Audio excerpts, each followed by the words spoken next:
Right now at 4:30, you're looking live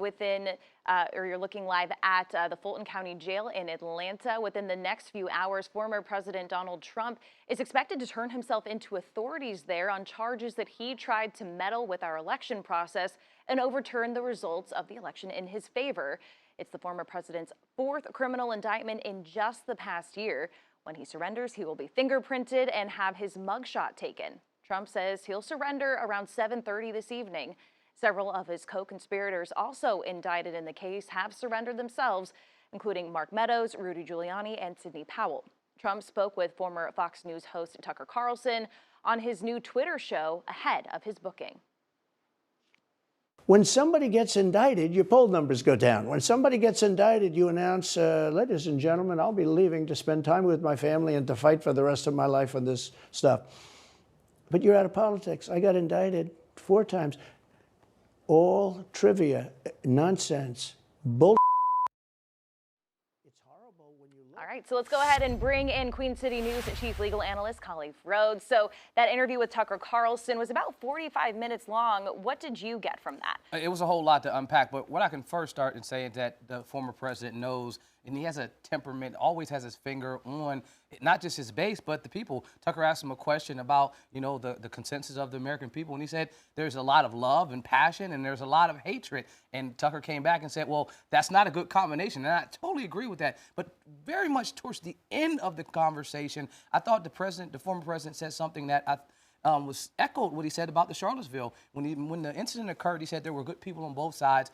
He talked about the January 6th incident, and he said that, listen, that was, love and unity. And I would have loved for Tucker to come back. I mean, and obviously I don't think that's something that he would have done, but for him to say, well, listen, the video showed violence. I mean, someone died that day. There were a number of things that happened that were not love and that were not unity. Even if his speech that day, where he thought was, one of the largest speeches that he had ever had, I don't think from the president, someone that's wanting to be reelected as the president, you want them to say a day where we had violence, where we had incidents where there was a lot of damage, that there was love and unity, because I don't think that's what happened, and I don't think if I'm defending that case or prosecuting that case, that's not my argument for that day. Well, we need to keep in mind that that interview was happening as the first primary GOP debate was happening in Milwaukee, and he's expecting to turn himself in today. He said he was going to do it. Why do you think he's choosing to do this in prime time, whereas before we were seeing some really early afternoon reporting? He's Mr. Primetime, so I wouldn't put this past him. Remember, he announced on Sunday that he would not participate in the debate, and so you strategically have the Tucker Carlson interview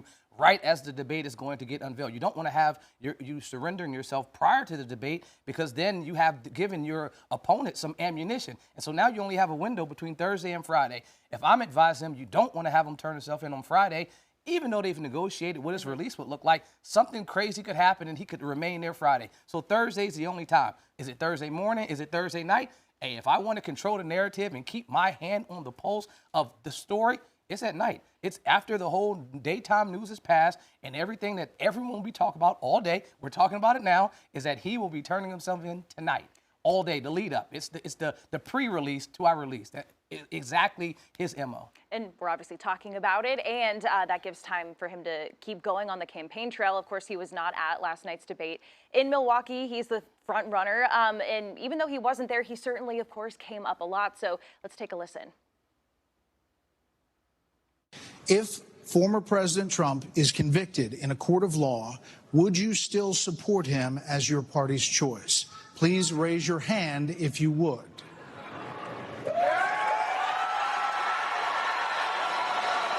Here's the bottom line. Someone's got to stop normalizing this conduct. Okay? Now whether or not you believe that the criminal charges are right or wrong, the conduct is beneath the office of President of the United States. So, Christy, they're obviously not really going along with the other candidates. What else did you get out of that debate? I know you watched it. I mean, you look at the debate, and obviously I walk away with one thing, that Ramaswamy was the clear, I think, winner. He commanded the room. Everyone attempted to take shots at him. DeSantis took a step back. not taking a position on anything. And doing that, I think he lost some of his momentum. But that moment that we showed right there was probably the greatest takeaway from the night, a glimpse inside of the GOP party and how they are extremely divided. When almost everyone raised their hand, there was a loud roar, right? The crowd went kind of wild. But then when Chris Christie made his comment, there was also an equally loud kind of roar and applause, a straight down the middle divide of what the GOP is thinking right now and how they can kind of maneuver this Trump era.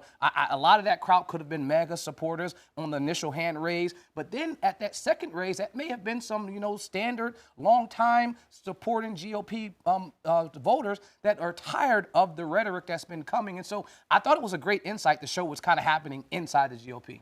All right, and of course, this is only going to get more interesting as time moves on, and then we're going to keep an eye on the former president when he leaves Newark, and we'll report to Atlanta. And we will keep you updated every step of the way. When it comes to that surrender, you can stay with us on air and online at QCnews.com, and watch Queen City News at 10 for a full recap on the day's events.